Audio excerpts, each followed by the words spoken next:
Welcome to Rock and Roll Fridays, a podcast Welcome to on Rock musical and Roll encounters Fridays. and I'm life. so happy to have a guest, so I don't have to talk the entire time. I am welcoming my friend Norm to Rock and Roll Fridays. Hi, Norm. What's up, y'all? All right, Norm. When Norm pushed me to get on the show, so I'm always happy when I have people that want to be on. So Yeah. Norm is, I will always say, Norm is just a creative at heart to start, and that word is really broad. But Norm does visual design, brand design, creative design for some of the world's largest pharmaceutical brands, as well as other brands. So there's a really good chance nationally that you've seen some of Norm's work across the board with on the advertising and marketing side from a visual design standpoint. Norm has also played music post-college all the way through in bands, and that creativity we will definitely talk about. So happy to have you on. Thanks, Mike. Cool. So my first question, as I was saying to you earlier, before we got started, I've talked to a couple designers, and I've always asked, like, what is the melding between creativity and design and visual design with music, and how does that help influence not only your creativity, but maybe some of your design, the designs that you create? Sure. I mean, if you think about it, design is orchestration, right? So you're actually, thinking about all of the elements that need to come together to be provocative and evocative of something, right?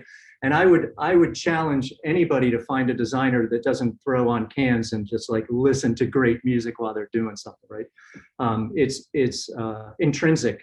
It's something that is kind of coupled and married together if you really think about those two things coming together. So it's tit for tat in a lot of ways. It's yin for yang, yin yang rather. That there's a confluence of those things coming together, whether the music is helping to orchestrate the visuals or the visuals are actually a story that you're putting together, just as you would write lyrics or have a riff that actually leads to something. So for me, they've really always gone hand in hand. I was fortunate.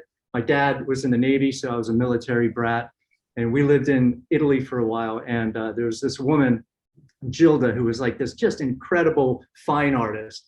And I used to be able to go to her house, her villa, right? She was this widow from this guy that like had tons of money. So she just had this life that was free, and she was always happy and always painting. And she would always encourage me, like, don't see this thing as a photo, see it as your own. So if it's a lion, paint your own lion. So that goes to the Picassos of the world and the Mondrians of the world and so forth too. So I hope that answers your question in a creative way. Yeah, and also, I mean, Bruce Springsteen has always talked about the chain, like, the beg, whether it be design or music or writing, it's a beg, borrow, and steal world, right? You're always subtly being influenced and nudged in a direction that you might not realize when, for you, whether you're playing music or you're designing, it's like, where did I get that idea, or where did I pull that idea from? Correct? Yeah, I mean, that's a really good point too, because nobody sets out to plagiarize anything, but to be influenced is actually a very positive thing. And I think to the people that create and then create and then create, it begets something and begets something and begets something. So that chain that you're talking about is an absolute. I think it's also an homage to, people, when you hear a little bit of Alice in Chains and something, or you hear a little bit of, Zeppelin, rooted in something that's modern, and you go, wow, that's really cool the way they did that, that it's paying an homage to those people. Yeah, absolutely. So what are some of the bands you go to when you're in, you throw those headphones on and you're like, I'm just in design mode and I'm focused for 3 hours and I know I need to create? What are your go-to bands? So, back in the day, I used to drop needle, or I used to throw in a mixtape or whatever, and now we're in the digital age, right? So, I might go to Spotify and then just crank something what's great about it is like that near neighbor algorithm, right? So it's like, oh, you're listening to this, you kind of dig this, you'll like this too. And you really get exposed to a lot of stuff. Yeah. So, but to tell you the truth, if I'm being choosy, I will go all over the map. I'll go from like Sade to Stone Temple Pilots you know, Yeah. I'm all Yeah. over to Chemical Brothers, whatever. I mean, like I'm all over the map. But I think that's great too, because some of those things can get you kind of unstuck. You know, if you're feeling a little stuck in anything, you know, music can really kind of be that little map that you put under the tire to like get you out of the gully, you know, Absolutely. I mean, that little bit of extra traction. yeah, and I always wondered, you know, when are you in the mood or does the music put you in the mood, right? Like, Right. you know, are you when you're listening to like, you know, Nick Drake, are you chilled out or were you already chilled out and you chose Nick Drake, right? So, you know, I know, you know, I talked about this, you know, in a sports segment that I did on Rock and Roll Fridays about music and motivation for athletes, and I think it's probably the same with creatives. It's like, what mood am I in, or what mood do I want to get myself in to do the work that I need to do? I mean, you know, I think, and you can speak to this because I think a lot of people in our world, as you're looking at the poster behind me, right, think that people like you hit the design button and it just comes out, and you know, once you're a designer, you can just figure it out easily and just go design the thing, right? Yeah. And talk to me about kind of the, not frustrations, but kind of the lack of knowledge around what really, you know, I'm using the word designer, but at the heart of it, you're really a creative director. You're creating designs and brands and things that people will get emotionally attached to. Yeah, and I would say too, look, I'm an old fart now, and you know, I was a designer at one time and came all the way up through the ranks, so to speak. But I think the more you mature, the more prolific you get. Therefore, you start to orchestrate things, and you start to listen for very specific things, messaging that you're marrying with an aesthetic, a campaign concept or a creative brief that really is trying to invoke a very specific theme, a specific feeling, something that people can gravitate to. So I think the only thing that ends up happening with all of that really is that you do have to start over here where you're really learning your craft. Now, back in the day, I was crumpling up paper and throwing it on the floor. These days, you know, I have digital. So, you know, to a digital designer, they may be able to have 15 iterations of something and add layers and nest this and move that and subtract and add, and you get this really nice layer effect. And as much as it's a blessing, it can be a curse because you know, it's like myopia, right? Do you either look this way or do you look that way? And when you start looking that way, you have so many choices sometimes that you literally need to edit yourself back. This is what happens in the studio too when you're writing music, right? You're like, try the tambourine, cut the tambourine, right? It's not right for the song or whatever. So I think they're akin, you know, these things that we talk about of the elements that really rope in design and orchestrate design, and then the things that actually happen with music. Yeah. Again, back to the near neighbors thing, they're very much near neighbors. So these days, as a creative director and as a customer experience director, you know, especially in the digital world, you know, people are coming to your digital destination or your website and they have a mission, just like anything else, right? When you go into a record store, as few as they may be, you know, you're fingering through like and it used to be album art, you know, it used to be like, holy crap, I'm buying this. Yeah. Now you got a little postage stamp on the side of a Spotify playlist or something like that. So that art, you know, I think is still very much appreciated, but it's kind of been diminished by the digital world in a lot of ways. Yeah. So again, I'm not whining or complaining. I'm just stating the facts, you know, that. Yeah. Well, there's no canvas, right, anymore, right? And what you said about the studio and design, right? It's also time-based, right? There's not unlimited resources and unlimited budget, right? Right. You know, your band can't go into studio for 4 months and, you know, take as much time as needed. You can't design a logo over 4 months, right? So it's also the pressures of time-based creativity, which I always thought, you know, it was an interesting concept when I was much younger, working at San Francisco ad agencies, and all the creatives would go to concept. They would leave the building, and they wouldn't come back for the whole day, and they would go to the bar. And I was so young, I didn't know what concepting was. And they're like getting their ideas together to design, right? So fascinating.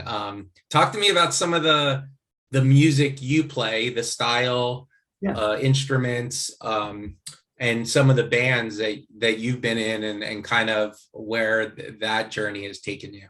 Yeah, sure. So during college, I started putzing around a little bit with guitar. I bought a guitar and an amp. As a matter of fact, when I was 17, the night before I went to basic training, I bought an amp and a guitar, and I played it all night until I had to pack out.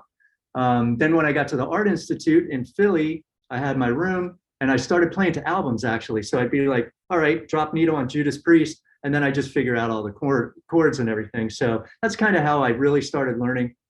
And then I was, learning all metal. So it was all like Priest and Metallica and, just, a lot of chunky stuff that I was learning on my own. And then I met this guy, Bill Quake, who I ended up in a couple bands with. He's a drummer. He lives up in Massachusetts now. And he was like, walked over to my foot pedal and just turned off the distortion.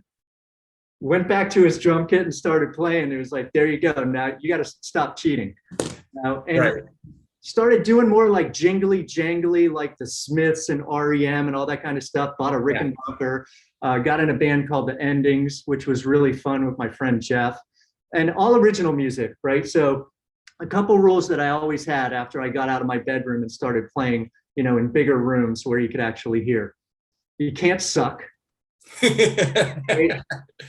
Like, you don't want to, hey, it's my buddy's band, and then people come out to hear, and you're like, oh, God, why'd you? So you always had to be tight. You always had to tighten your stuff up and go put out a really good product in Philly. And we always did that. The only times we did suck is when we just drank too much. If we were the last band in line and we were trash, then we were super sloppy. What were some of the rooms you played? Oh my God, all of them in Philly. The Mountain Brothers used to own all three of the cabarets. It was the 23 East Cabaret, the Ambler Cabaret, and Chestnut Cabaret. So we used to play those, Khyber Pass, JC Dobbs, TLA, Troc, like all the usual suspects. And then you play a little bit in the burbs. You'd come over to Jersey every once in a while. They had some pretty cool clubs over here. Most of them were big hair metal, so they didn't want the underground bands in there and all that. Yeah. So yeah, I did that. And then I was in a band called Certain Flightless Birds, and that was more like Stone Temple Pilots influence, like rhythmic but heavy. And then the band that I've been in since 2004 is Live Not on Evil. So that's Rob's band. He owns Crash Bang Boom, and they have owned that place for a while. It used to be Zipperhead. Yeah. And so and people that aren't familiar, Zipperhead is a very famous store. Was on South Street for many years. And in Philadelphia, and it's kind of a little icon off on South Street in Philadelphia. Yeah, and Rob and Steph have been running that place for some time now. So, great place to go and get punk rock, garb and great stuff, and talk to two wonderful people. Yeah, because they're awesome. I love that's the scariest sentence or question ever. Do you want to come see my friend's band? Yeah. Right. Yeah. So, what was your experiences playing some of those venues? I mean, in Philly, those are some of, Dobbs, like bands like Nirvana. I mean, back, you see these little nuggets of, oh man, Nirvana played there, Beck played there, right? Like, these bands that came through, and just, Thursday night, 11:30, Beck playing in front of 60 people, Yeah. What was it like playing those places? It was fantastic. And back in the day, there was a lot of support for Philadelphia local bands. Yeah. So the venues and the booking agents and so forth, they used to really do their level best to try and get like genre fits. You know what I mean? Like, hey, this national band's coming through town, or this mid-Atlantic band that's really big on the entire coast is like coming through town. So let's get two openers, two warm-ups to like really warm up the room and everything in similar genres. And we did that. It was funny because sometimes, like with Certain Flightless Birds, we got booked with like a flock of seagulls just because of the name. Right. So they had this reunion they had this reunion. We got up there and we lit up, and everybody was just like kind of standing there looking at us, just like, oh, they don't play the music we thought they did. yeah. And then all of a sudden, the fog machines come out, the lights, and it's like beep, beep, beep, beep, beep. Yeah. As black as eagle. But we also played with Satan and Adam and like some really, really, really cool bands. So opened for Dred Zeppelin at Chestnut Street Cabaret, and that's awesome. Yeah, it was fantastic. Like we had a blast. Yeah, used to actually get paid, and playing those venues was just super fantastic because people came out in droves. Right. That's what you did back then. Nobody had smartphones. Yeah, people listened to live music and went out, and they specifically went out to hear live music. Yeah, and there were no laptop DJs, nothing like that existed. So I think, I hate to say it about Philly, and I don't want to dog Philly at all, because I think live music, it still has its place, and people are kind of having a bit of a renaissance and a comeback with it. But honestly, if you sit and weigh it out and you say you're going to have 3 bands, we're going to give them a certain amount of the door or whatever's going on, and they have to load in, load out.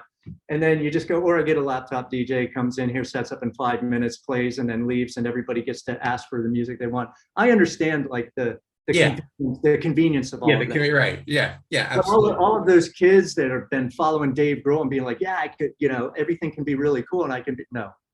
Where are you gonna go? So it just falls short for me community wise. And I do hope that it kind of comes back a little bit. I feel fortunate, being in the 90s and everything, we really rode a good amount of that wave. It was fun. Absolutely. And, the premise of the show is people, young and old, and popular and not popular, and normal folks just meeting a band or having a cool experience. So I would love to hear, who was your celebrity musical run-in, Norm? Yeah, so this is actually more about my friend Jeff than it is me, but I'm gonna give you this story. Yeah. It's fascinating. I think it's pretty funny. Steve Winwood, he was huge in the 70s, really big dude and everything. And I ended up working as a cook while I was going to college. The place was called, what the hell was it called? It was a British place. So anyway, I worked there, and it was really popular because it was British. Right. And so British fare, like bangers and mash and steak. Was this in Philadelphia? Yeah, it was in there. And I don't know why I can't remember the name of it, but it'll come to me. And because I worked there for 3 freaking years. And I also dated the boss's daughter, who was the bartender. So there's another little story in there. Yeah. But it was this British pub. And so a lot of people would talk about, hey, when British bands used to come through in Philly and play the Spectrum, people used to go, oh, you got to go to the Royal Court Pub. Sorry, I had a brain fart. The Royal Court Pub. It's called like something like Kavanaugh's now. It's right behind the Wellington, right off of Rittenhouse Square. And you walk downstairs, and it was like a really cool pub, But they also had something, it was like Guinness that was room temperature. That's a British thing. So yeah, people used to point them to us. So the Eurythmics came in through there and hung out, and a bunch of other British bands and so forth. So anyway, this night, me and Jeff were getting all lit up because my girlfriend's behind the bar. I closed up the restaurant. I'm done. Jeff and I are sitting out there. I guess we've been there about 2.5 hours. So, that can happen to you when your girlfriend's at the bar, and the shots and beers are rolling. And Steve Winwood and his band walks behind us and goes and gets seated. It's pretty dark, just kind of hanging out. My friend Jeff's like, Steve Winwood. I'm like, okay, it's cool. It's Steve Winwood, like, just chill. I'm gonna go talk to him. I'm like, don't go talk to him. No, because he just wants to come and hang and have a quiet time at the Royal Court Pub and chill like Phil. What are you doing? And so finally, I get distracted. Jeff gets off the bar stool. He's over. I can't make it in time to stop him. And he just goes over and he's like, Steve, Ark of a Diver was your best album. And he's just like going off, and I'm like, pulling away. But it's just one of those things where, you miss that millisecond to pull your friend back from a bad situation. Yeah. But, and also, we've all been there, right? Someone famous just walks right by you, right? To have dinner. I always say this, they're just people, right? The guy just wanted to get dinner and get a beer. Yeah. And you've had lots of run-ins. I mean, I you've well, that's got an entire Facebook album, right? Just about run-ins. yeah. I need to get out there more to have more run-ins. So Norm, thank you so much. It's so nice to hear the names of venues in Phillies from seasons past, and to hear your experiences around music and creativity. So I appreciate you being on Rock and Roll Fridays. Sure, man. Thanks a lot, man. All right, Norm. All right, Mike.